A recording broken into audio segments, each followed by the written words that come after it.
My name is David Miller. I'm 55 years old, and if you saw me now sitting on this park bench with a torn jacket and a paper cup, you'd never believe the life I once had. A few years ago, I was the man people envied. I drove a brand new Cadillac, wore suits tailored in New York, and lived in a house with a marble staircase that gleamed when the sun came through the windows. I wasn't born into wealth. I earned it. I started out working at my father's hardware store in Ohio, hauling boxes and stocking shelves. I learned early the value of hard work, but I also learned how to dream bigger. After college, I moved into finance. Numbers made sense to me. They were like music, a rhythm I could follow. Within 20 years, I wasn't just comfortable, I was rich. By my mid-40s, I had investments across the country, real estate, stocks, partnerships. My name meant something in business circles. At charity events, people shook my hand like I was someone important. And maybe I was. I had a wife back then too, Linda. Beautiful, patient Linda. We had two children, Emily and James, who grew up never knowing what it felt like to want for anything. Vacations every summer, Christmas trees stacked with gifts, college funds set aside years in advance. From the outside, my life looked untouchable.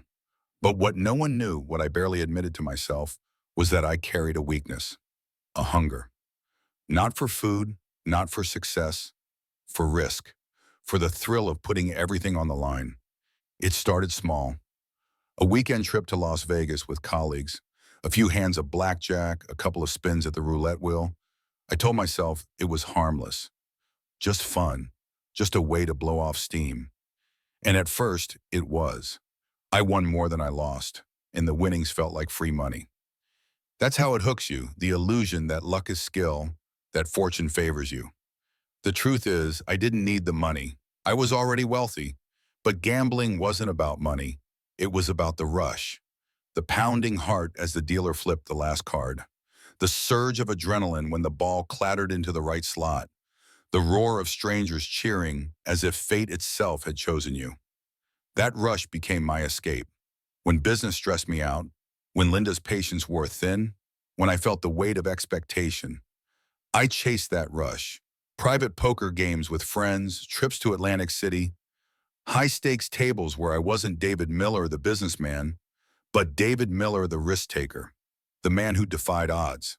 I told myself I had it under control, that I could stop any time, that I was too smart, too disciplined, too successful to let it ruin me. I was wrong. There was one night, the night that changed everything. I'll never forget it. It was supposed to be just another game, another few hours at the casino. But by dawn, my fortune, millions I had built over decades, was gone, swept off the table in the span of a single night. But that's a story I'll get to soon enough.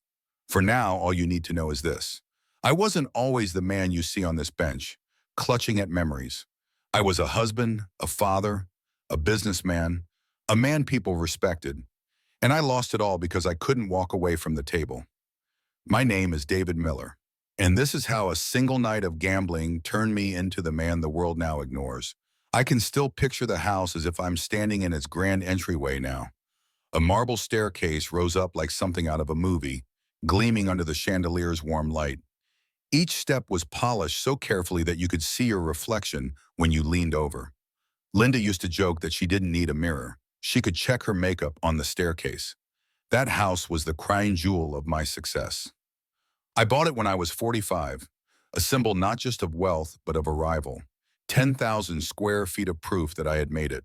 A pool in the backyard, manicured lawns out front, a kitchen big enough to host Thanksgiving dinners for 20.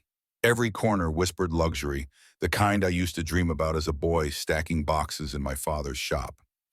I remember Emily's sweet 16 party in that house. We hired a caterer, rented a tent in the backyard, even brought in a DJ. She wore a pale blue dress and danced under string lights while her friends cheered. James, still a kid then, cannonballed into the pool fully clothed, sending water splashing everywhere. Linda laughed so hard she nearly cried, and I thought, this is it. This is the life I built. But looking back now, I realized the house wasn't just a home.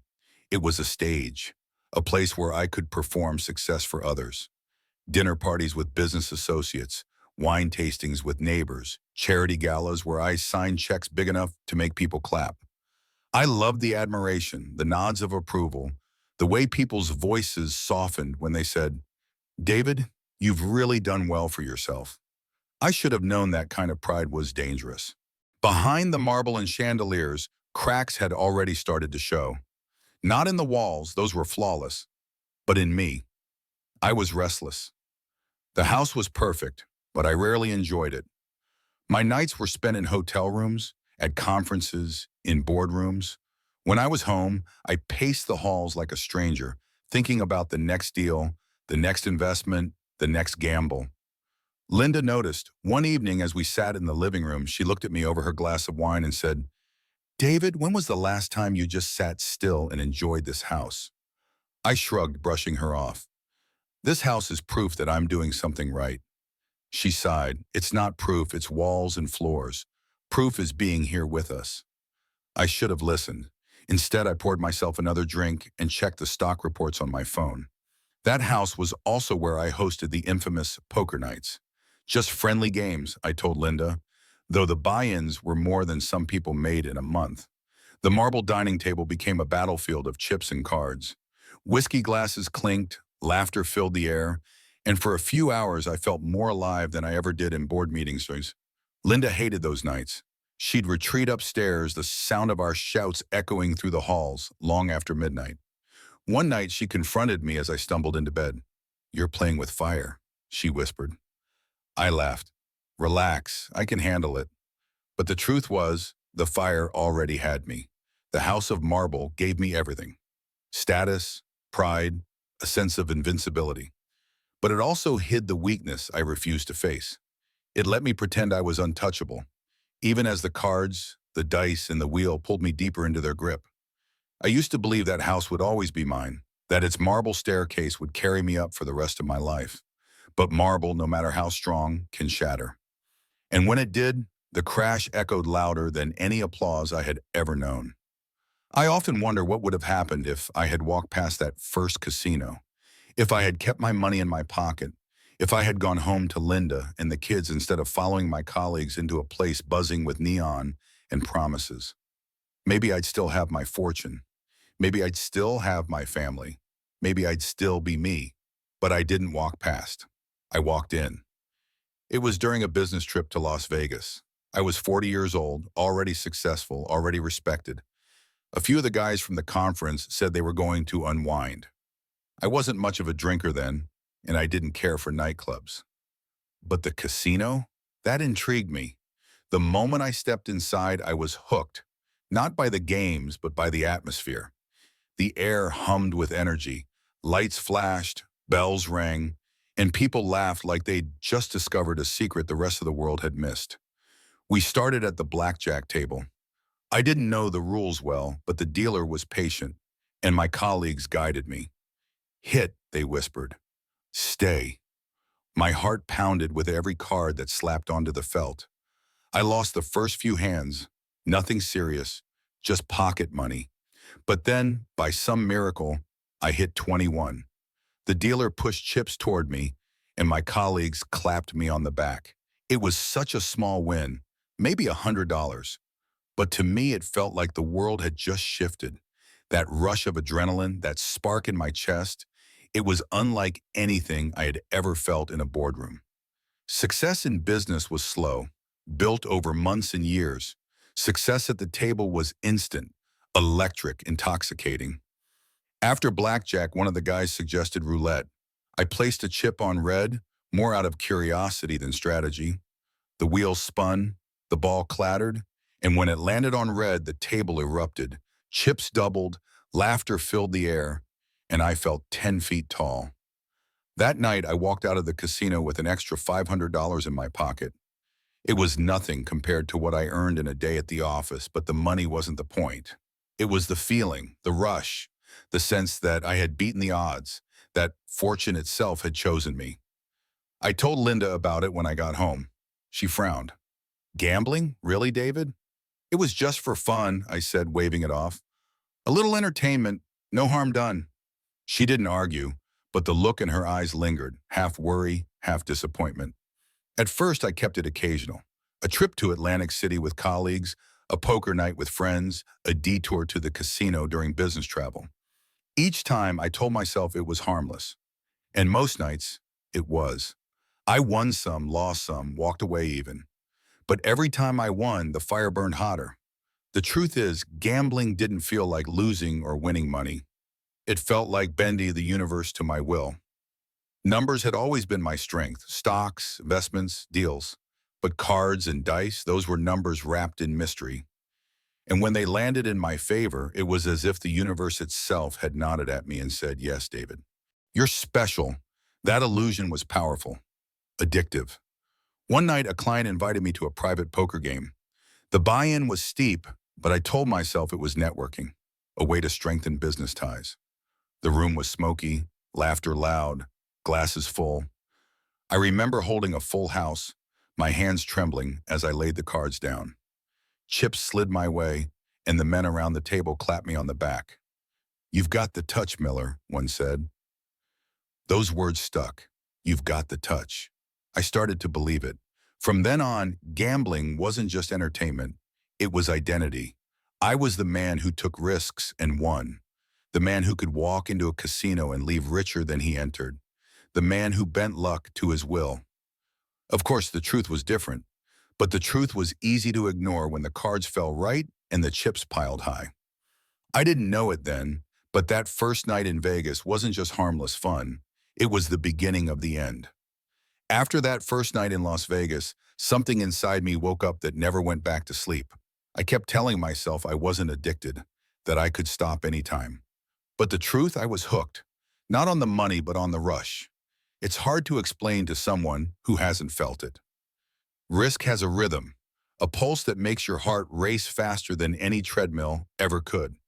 When you slide your chips onto the table, there's a split second where the world holds its breath. That pause, that razor-thin line between winning and losing, became my oxygen. In the boardroom, success was predictable. Put in the work, close the deal, watch the numbers rise, but at the casino, success felt like lightning. Unpredictable, uncontrollable, dazzling. And when it struck, I felt invincible. At first, I limited myself. Weekends in Atlantic City, occasional poker nights at home. Linda hated those games. She'd retreat upstairs, complaining about the noise, the smoke, the late hours. David, she'd say, why do you need this? You already have everything. And I'd answer with a smile, it's just fun, honey, just blowing off steam. But deep down, it was more. The higher the stakes, the bigger the rush. Winning $100 no longer thrilled me. I needed thousands. Losing didn't scare me either. Not at first. Because I always believed the next hand, the next roll, the next spin would turn it all around. That belief kept me at the table long after I should have walked away. There was one night in particular, a high-stakes poker game in New York, the kind where the buy-in alone was more than most people's annual salary. I remember holding pocket aces, my palms sweaty, my heart pounding so loud I could barely hear the chatter around me. The final card fell, giving me a full house. When I laid those cards down, the room erupted. Chips slid my way in towers, men clapping my back, whiskey glasses raised. That win bought me more than money. It bought me an identity. I wasn't just David Miller, the businessman, anymore. I was David Miller, the gambler, the man who took risks no one else dared and walked away richer. Word spread quickly. Invitations came more often, to private games, exclusive casinos, events where only the elite risked fortunes in a single night. I wore that reputation like a badge of honor. Every time someone said, "You're fearless," I puffed my chest a little higher. But with every win, the fire grew hotter. And with every loss, the fire whispered, one more hand, one more chance. The rush wasn't just at the tables either. It bled into the rest of my life. I drove faster, invested recklessly, pushed deals further than I should have. Friends admired my boldness, mistaking recklessness for genius. They didn't see that I was already living for the next gamble, not the next business success. Linda saw, though. One night after I stumbled in at 3 a.m., smelling of smoke and whiskey, she confronted me. "You're chasing something you'll never catch," she said, her voice trembling. I laughed bitterly. I've already caught it. Look around, Linda. Look at this house, this life. Risk built it. She shook her head, tears glistening in her eyes. No, David, hard work built it, and you're throwing it away. I brushed her off, but her words lodged deep, even as I tried to bury them under the sound of shuffling cards and clattering chips. Because here's the truth. Risk doesn't care what you've built. It only cares how much more you're willing to put on the line. And me, I was willing to put everything. I started chasing bigger and bigger wins because the small ones no longer satisfied me. The adrenaline became my drug. I craved it the way a drowning man craves air. I stopped seeing money as security or legacy. It became fuel. The more I lost, the more I needed to win it back. The more I won, the more I needed to prove I could do it again. That's how gambling traps you. It convinces you that the next hand will save you, that luck is just around the corner. And you believe it because the rush is louder than reason. I was still respected in public, still known as a successful businessman, a family man, a philanthropist. But behind closed doors, I was a man chasing shadows, running faster toward a cliff I refused to see. The rush of risk had me in its grip, and once it had me, it never let go. There's always one night, the kind you wish you could rewrite, the kind that lives behind your eyes no matter how hard you try to forget. For me, it was a Thursday in late spring. The air was warm, the city glittered, and I walked into a casino convinced I'd walk out richer than I had ever been. By dawn, I was ruined.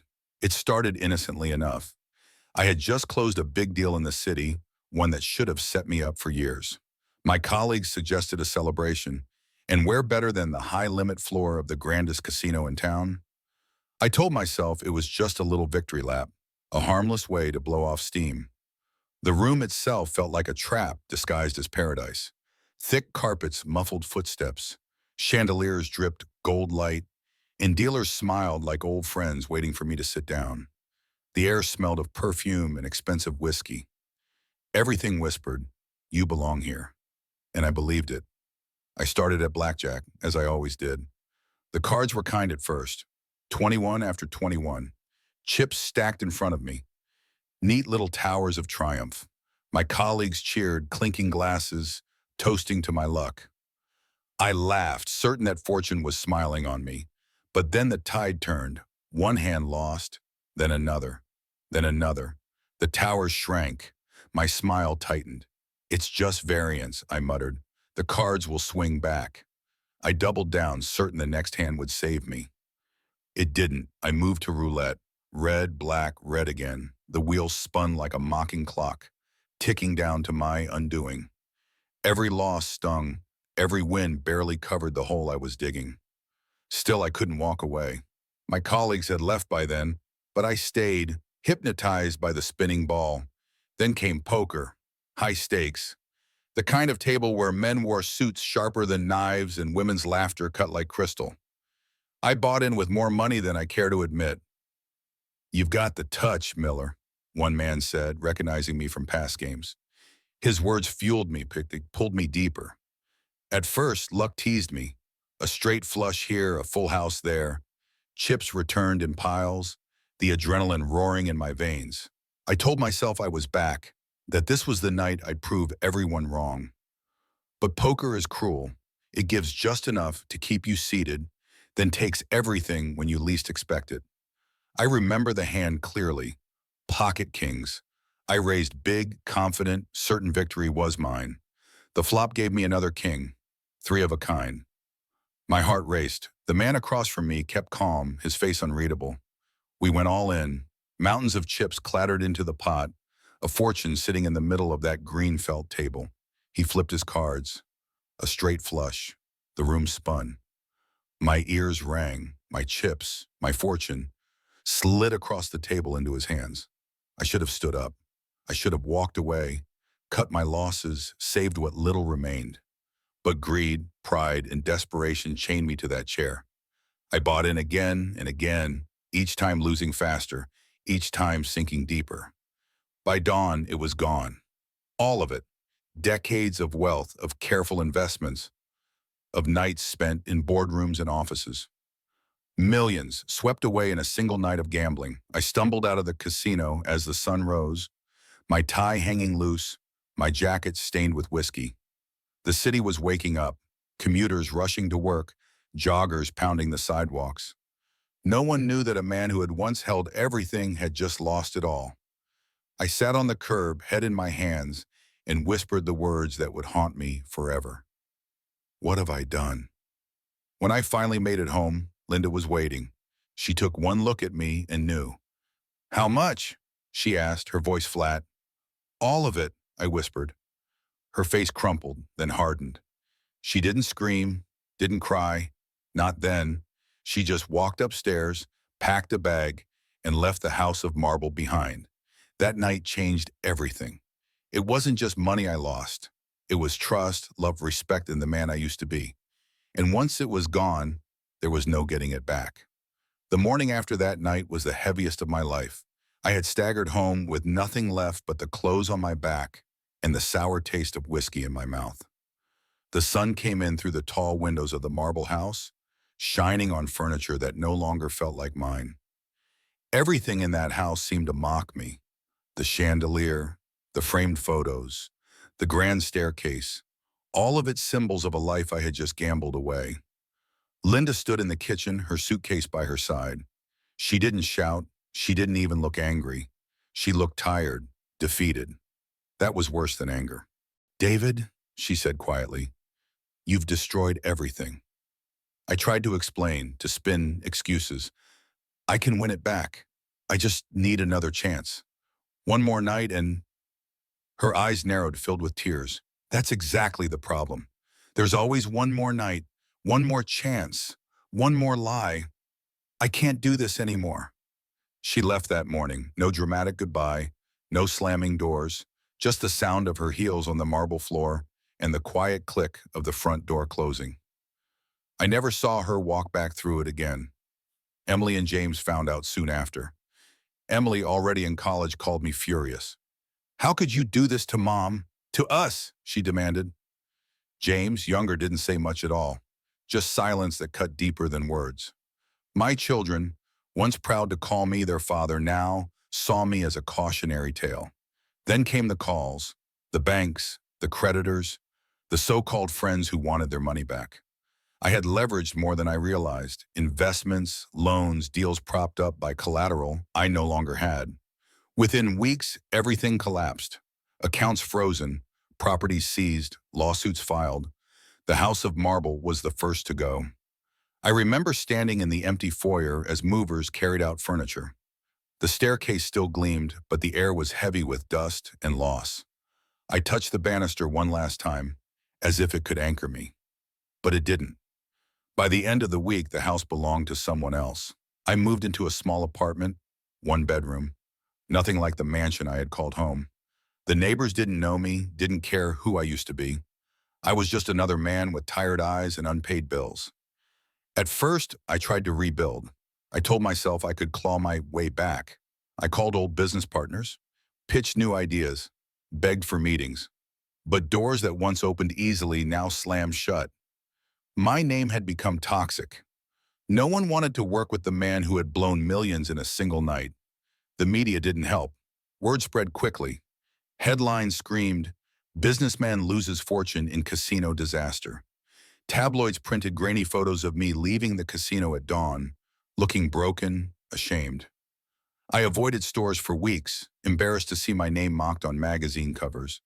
And the so-called friends, the ones who had toasted my success, cheered my wins, begged for invitations to my poker nights, vanished.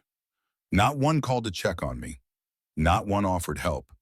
They scattered like leaves in the wind, leaving me alone in the wreckage. The loneliness was unbearable. Nights stretched endlessly in that empty apartment. I drank to fill the silence, but it only deepened the void. I stared at the ceiling, replaying that night in my mind over and over.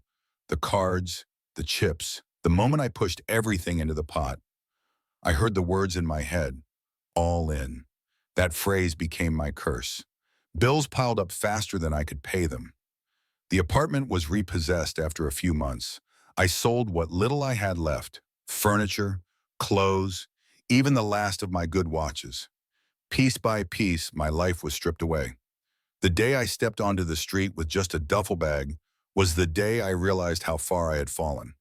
From a marble staircase to a park bench, from millions to pennies, from a family man to a man alone. And yet, as brutal as it was, part of me knew I had no one to blame but myself. Gambling hadn't stolen my life. I had handed it over, one bet at a time. The aftermath of that one night wasn't just the loss of money. It was the loss of trust, of love, of identity. The man people once respected had become a ghost wandering the streets, searching for scraps of the life he destroyed. I thought losing the fortune was the worst thing that could happen, but I would soon learn that losing myself was even worse. When I lost the apartment, I told myself it was temporary. A few weeks, maybe a month. Surely I thought someone would give me a chance. I had been David Miller, businessman, risk-taker, a man who once commanded rooms full of people. But the world has a way of erasing names quickly. Once you fall, you're not remembered as someone who was, only as someone who failed. I spent the first nights on friends' couches, or at least the people I thought were friends. A night here, a night there, always with promises that I'd get back on my feet soon. But couches grew scarce, excuses piled up. Sorry, the kids are here this weekend. Or, we just don't have space right now. Their smiles turned into pity, then avoidance. Before long, I stopped asking. With no roof, I drifted into the streets. The first time I tried to sleep on a bench, my pride screamed louder than the city's traffic. I pulled my coat tight around me, shivering in the night air, and whispered, "You don't belong here." But I did. That bench became my bed, the street lamp above my nightlight, the sound of footsteps my lullaby. Days were consumed by survival. Finding food was no longer about taste, but about luck. Sometimes I lingered outside restaurants, waiting for scraps in trash bins. Other times a stranger dropped a sandwich or $1 into my hands. Every bite tasted of shame, seasoned with the memory of dinners I once hosted in a marble dining room. I learned quickly how invisible the homeless are. People's eyes slid past me as if I were a stain on the sidewalk. Mothers clutched their children tighter. Businessmen crossed the street. Teenagers laughed at me as though my downfall were entertainment. And yet, every so often, there was kindness, a coin pressed into my palm, a cup of coffee handed without a word. Small gestures that reminded me I was still human. Nights were worse. The cold seeped into my bones. The ground bruised my back. I learned to layer newspapers under my jacket, to find alleys shielded from the wind, to keep one eye open in case someone decided to take advantage of my weakness. Sleep was never restful. It was a fragile truce with exhaustion. What haunted me most wasn't the hunger or the cold. It was the memories. I'd close my eyes and see flashes. Emily laughing in her blue dress at her sweet 16, James splashing into the pool, Linda's hand resting on mine during quiet dinners. Then I'd open my eyes to the reality of concrete and shadows. The contrast tore me apart. I began to wander near casinos again, drawn like a moth to flame. I didn't have money to play, but I stood outside, watching the neon lights flicker, listening to the muffled sounds of chips and laughter. Part of me still believed I could step inside, sit at a table, and win it all back. But I knew better. That life was gone. I was no longer David Miller, the high roller. I was just David Miller, the man who had lost it all in one reckless night. Some nights I sat on the curb across from those glowing doors and whispered to myself, one bet, that's all it took. I imagined the cards, the chips sliding across the felt, the dealer's calm voice announcing my loss. The memory played on a loop, a cruel movie I couldn't escape. Desperation pushed me to places I never thought I'd go. I rifled through trash cans, begged strangers for spare change, accepted humiliation in exchange for survival. Pride was a luxury I could no longer afford. And yet, through all of it, I carried my story like a weight. I wanted to shout it sometimes, to stop strangers on the street and say, I wasn't always like this. I had a house, a family, a fortune. I lost it in one night. But who would listen? To them, I was just another man in rags. The past didn't matter. Only the present did. And in the present, I was broken. Life on the edge taught me how fragile everything truly is. Wealth, respect, love, they all balance on a knife's edge. One wrong step, one bad decision, and it all comes crashing down. I learned that lesson too late, but I learned it well. Now, when I sit on these streets and watch the world rush by, I see people clutching their phones, hurrying to them, chasing dreams. I wonder if they know how close they are to the edge, how quickly it can all vanish. Probably not. I didn't, but I do now, and I'll never forget it. The first winter on the streets nearly killed me. I had lost the apartment in late summer, so at first the nights were bearable. The air was warm enough that a thin jacket and a newspaper blanket got me through. But when the leaves turned and the wind sharpened, I realized just how brutal survival could be without walls to shield me. By December, every breath I took came out as a cloud of frost. The park benches where I once slept felt like slabs of ice. The concrete sidewalks burned my skin with cold. I wrapped myself in whatever I could find, discarded coats, trash bags, layers of cardboard. Still, the chill seeped in. The shelters were always full, lines stretched around the block, men and women huddled together, each of us praying to be one of the lucky few allowed inside. On nights when I managed a cot, the warmth of the room and a bowl of soup felt like heaven. But more often than not, I was turned away. "We're full," they'd say, and I'd trudge back into the freezing dark. I learned tricks from others on the street. One old man, Earl, showed me how to stuff plastic bags inside my shoes to keep my feet dry. A woman named Clara taught me to sleep near heating vents behind buildings. Though you had to be careful, security guards didn't tolerate us lingering. We shared scraps, traded advice, kept each other alive in small ways. Strangers became a kind of family, bound not by blood, but by suffering. Yet even with their help, winter was merciless. Hunger gnawed at me constantly. On good days, I found enough coins to buy a coffee, which I sipped slowly just to feel something warm inside me. On bad days, I dug through trash bins behind diners, searching for crusts of bread or half-eaten burgers. The shame of it cut deep, but hunger doesn't care about pride. There were nights I thought I wouldn't wake up. I remember one in particular, when the temperature dropped below freezing. I curled under a bridge, layers of newspaper crinkling around me. My body shook uncontrollably, my teeth chattered, and my mind drifted. For hours I fought to stay awake, terrified that if I closed my eyes too long, I'd never open them again. I whispered my children's names, clinging to the sound as an anchor. When dawn came, I was still breathing, but barely. Loneliness made the cold even sharper. Holidays were the worst. Christmas lights twinkled in windows. Families bustled with gifts and laughter. I walked past houses glowing with warmth, remembering the years when Linda and I hosted parties in our marble dining room. Now I stood outside, my breath fogging the glass, watching a life that used to be mine, but felt like a dream. Sometimes memories played tricks on me. I'd hear music from a bar, and for a moment, imagine I was back at a poker table, chips stacked high, laughter filling the air. Then the reality of my empty hands and frozen body would shatter the illusion. One bitter night, I sat outside a convenience store shaking when a teenager walked by. He stopped, looked at me, then quietly handed me his scarf. "Stay warm, sir," he said. That small act of kindness lit a fire in me stronger than any blanket. It reminded me that not everyone looked away. Some still saw me as human, but most didn't.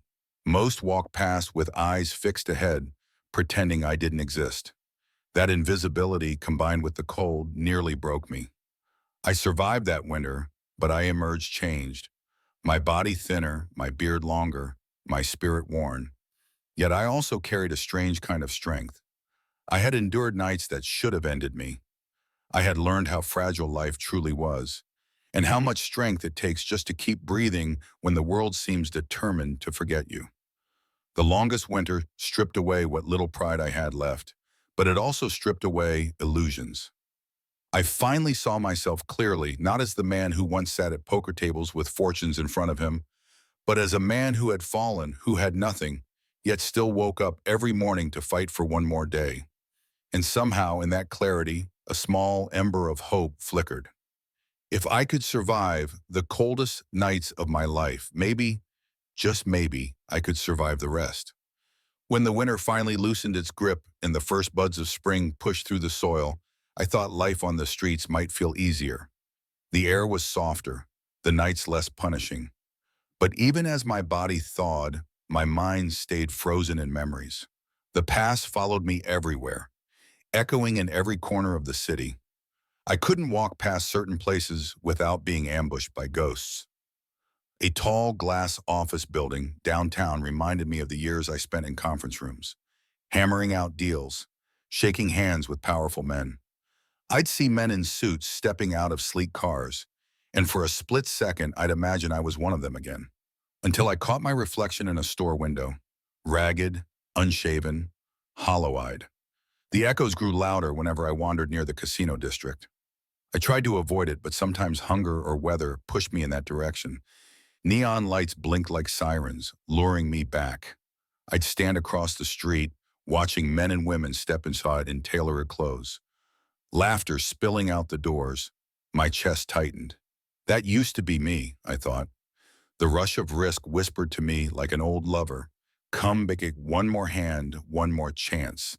But I had no chips left, no money, no place at those tables anymore. All I had was the memory of the night I lost it all, and the sound of dealers' voices still ringing in my ears. Some echoes came from smaller places. I once walked past a little Italian restaurant and froze. It was where I had taken Linda on our anniversary years ago. I could still see her in a red dress, candlelight reflecting in her eyes, her laughter soft and warm. For a moment I stood outside that restaurant, watching couples dine inside, forks clinking on plates, wine glasses raised. My heart ached with the memory of what I'd destroyed. I wanted to go in, to sit down, to order the meal we once shared. But I had no money and no Linda. So I turned away, the echo of her laughter following me into the night. The hardest echoes came from my children. I hadn't seen Emily or James in years. They stopped answering my calls after the collapse. I couldn't blame them.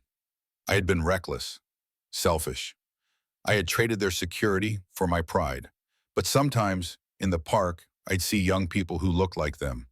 Students laughing with backpacks slung over their shoulders, or couples walking hand in hand. My chest tightened every time. I wanted to call out, to apologize, to beg for forgiveness. But what could I say? Your father is living on the streets because he bet everything on a hand of cards? Guilt was my constant companion. It shadowed me more closely than hunger or cold. Every sound of a coin dropping into my paper cup echoed against the silence of all I had lost. Every kind gesture from a stranger echoed the absence of those I once loved. One evening I found myself near the waterfront, where skyscrapers mirrored themselves in the water. The skyline glowed with lights, and I remembered the view from my old office window. Back then, I looked down at the city and felt powerful, untouchable. Now, standing on the same street as a beggar, I felt small. Yet in that smallness, I finally understood something. All those years of chasing wealth and risk, I had missed the simple beauty of just standing still, watching the lights. Echoes can crush you, but they can also teach you. I learned to stop running from them. When a memory surfaced, Emily's laugh, James's cannonball splash, Linda's soft hand on mine, I let it come. Yes, it hurt, but it also reminded me I had lived, that I had once been loved, that I had once mattered. The past was gone, and I could never rebuild it. But the echoes were proof I hadn't imagined it all. Proof that my life hadn't always been this bench, this coat, this hunger. Proof that somewhere inside me, there was still a man who had lived fully, even if he had destroyed it with his own hands. That realization didn't lift me out of poverty, didn't feed me, didn't give me back my family. But it gave me something I hadn't felt in a long time: perspective. If echoes of the past could still reach me, then maybe I wasn't completely lost. Maybe there was still a piece of me worth saving. And for the first time since that night at the casino, I let myself believe that even a ruined man could still carry a song inside him. If losing everything taught me one truth, it was this: cruelty comes easy, but kindness is rare, and it shines like gold in the dark. I had learned to expect the sneers, the cold shoulders, the way people's eyes slid over me as if I were part of the pavement. But every so often, someone broke through that wall of indifference, and their small act of humanity reminded me that I still mattered. One morning, I sat outside a diner, shivering from a night of little sleep. My stomach growled so loud it felt like an alarm. I watched people inside sipping coffee, eating eggs and toast. The smell drifted out each time the door opened, cruel and tempting. I had just lowered my head, ready to give up, when a man in a suit walked out. He paused, looked down at me, and without a word handed me a takeout bag. Inside was a full breakfast: eggs, bacon, toast, even a small orange juice. He didn't wait for thanks. He just nodded once and walked away. I ate slowly, savoring every bite, not just for the food, but for the dignity it gave me. For once, I wasn't digging through trash. For once, someone had looked at me and thought I deserved a meal. Another evening, as the temperature dropped, I huddled on a bench, clutching my thin coat. A young woman passed, stopped, then doubled back. She unwrapped the scarf from her own neck and placed it gently around mine. "Stay warm," she said softly before disappearing into the crowd. That scarf stayed with me all winter. Every time I wrapped it around myself, I remembered her kindness and felt a little less invisible. Not all kindness came in material form. Sometimes it was just a look, a smile, a moment of acknowledgement. One afternoon, a child tugged at his mother's sleeve as they passed me. "Mom, why is he sitting there?" the boy asked. The mother glanced at me, then crouched to her son's level. "Because sometimes people fall on hard times, but he's still a person, just like us." She smiled at me before leading him away. That one sentence warmed me more than any blanket could. Then there were the volunteers. Once a week, a van pulled up downtown, and people in bright jackets handed out sandwiches, bottled water, socks. They didn't ask questions, didn't judge. They called me by name after a while. "Here you go, David." Hearing my name spoken kindly felt like a gift. It reminded me I was more than the homeless man strangers avoided. Of course, kindness never erased the hardships. Nights were still cold, hunger still gnawed, loneliness still suffocated. But those small moments were lifelines. They pulled me back from the edge when despair whispered that I should give up. There was one night I'll never forget. I had found a spot near a subway grate, warm air rising to fight the chill. I must have dozed off because I woke to a soft voice singing. A street performer stood nearby, strumming a guitar, her voice carrying a melody that felt like sunlight in the darkness. She noticed me watching and moved closer. "Want to hear something?" she asked. I nodded, too tired to speak. She played a song I knew well, one from my youth. I hummed along softly, my cracked voice blending with hers. For a few minutes I wasn't homeless, wasn't broken. I was just a man sharing music with another soul. When she finished, she smiled. "Don't forget, you still got a voice." Then she walked away, leaving me with a warmth that lasted long after the song ended. That phrase stuck with me. You still got a voice. Maybe she meant it literally, maybe metaphorically. Either way, it reminded me that no matter what I'd lost, money, family, pride, I still had something inside worth sharing. Kindness didn't erase the pain of losing everything in one night of gambling, but it softened the edges. It gave me moments of light in the endless dark, proof that not everyone saw me as worthless. Some saw me as human, and that, I realized, was sometimes enough to keep living. Life on the streets has a way of shrinking your dreams. At first, I thought constantly about the life I had lost, my house of marble, my Cadillac, the dinners with Linda and the kids. But as months dragged into years, those dreams felt too far away, too heavy to carry. My wishes became smaller: a warm coat, a hot meal, a night of sleep without fear. Survival replaced ambition, and yet, deep inside, there was still a flicker of something bigger, a whisper that maybe I could claw my way back. All it would take was one chance, one open door, one person willing to look past the man I'd become and see the man I used to be. That chance came on an ordinary afternoon. I was sitting near a church, strumming my guitar softly, more for myself than for anyone else. My voice was low, raspy from the cold, but the chords still held meaning. A man in his 60s stopped to listen. He wore a worn coat, but his eyes were kind. "You play well," he said when I finished. I shrugged. Used to play better. He smiled. Doesn't matter. You've still got music in you. Come inside, we're serving lunch. I hesitated, pride tugging at me, but hunger won. I followed him into the church basement, where volunteers ladled soup into bowls and passed out bread. The smell was heavenly. I ate slowly, savoring each bite. It wasn't just food, it was dignity. The man introduced himself as Pastor John. He told me the church ran a small outreach program, offering not just meals, but also showers, clothes, even help with job applications. We can't fix everything, he admitted, but sometimes a little help is all a man needs to find his footing again. I wanted to believe him, but doubt gnawed at me. How could I rebuild after losing everything? After gambling away my fortune? After watching my family walk out the door? Still, I returned the next day and the day after. I ate, showered, even shaved for the first time in months. Looking in the mirror, I barely recognized myself. The lines on my face were deeper, the hair thinner, but behind the exhaustion there was still a trace of David Miller, the man I used to be. Pastor John asked me one afternoon, "What did you do before this?" I hesitated, then said softly, "I was a businessman and a gambler." He nodded, not judging. Maybe it's time to leave the second part behind and remember the first. He offered me a small task, helping stack boxes in the food pantry. My back ached, my hands blistered, but it felt good to be useful again, to have someone rely on me, even for something so small. Weeks turned into months. I kept returning, volunteering a little more each time. The staff began to greet me warmly. "Good morning, David," they'd say as if I were just another man, not a failure. That simple acknowledgement gave me strength. One day, Pastor John pulled me aside. "There's a shelter looking for a night watchman. It's not glamorous, but it's steady work. Interested?" My heart raced. A cheep, a chance. I filled out the application, nervous that my past would condemn me. But they hired me.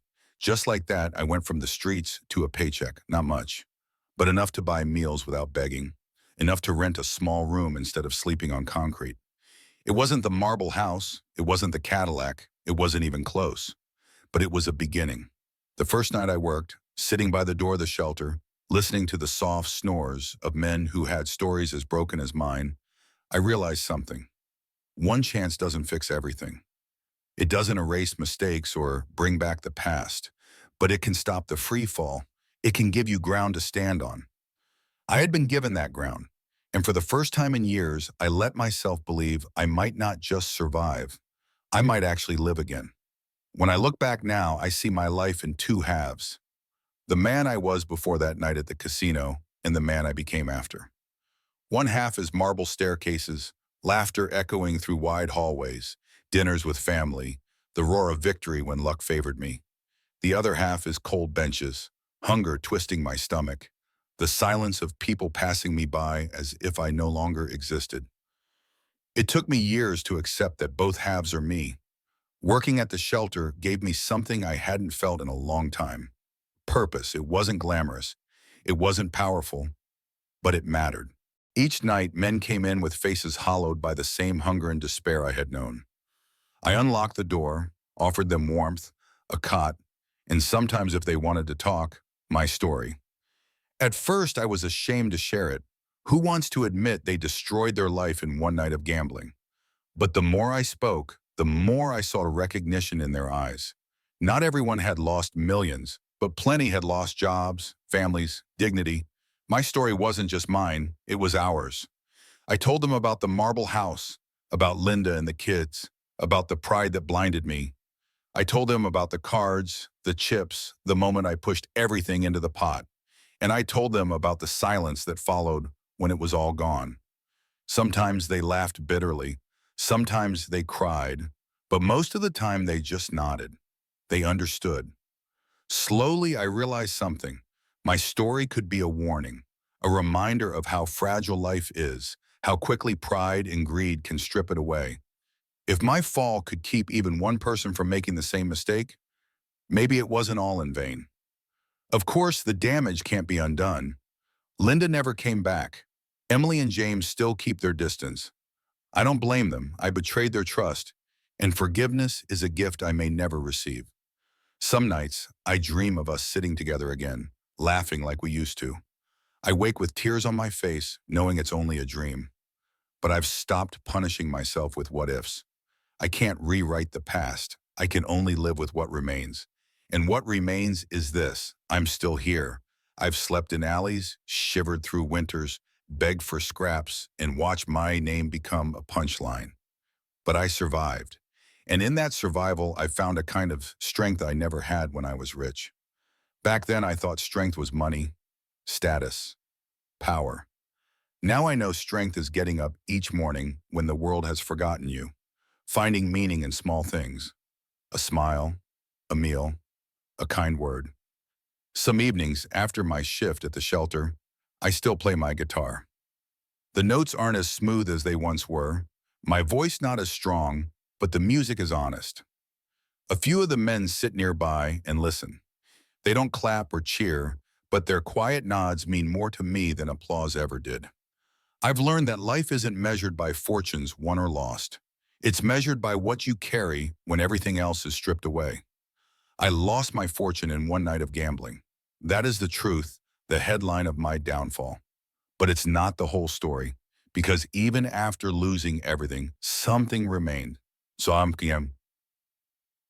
something that money can't buy and ruin can't erase. I remain David Miller, a man who fell, a man who broke, but also a man who lived to tell the story. And as long as I can tell it, as long as I can warn others, as long as I can strum a chord and feel the sound echo in my chest, I am not invisible. I am still here. That's what remains.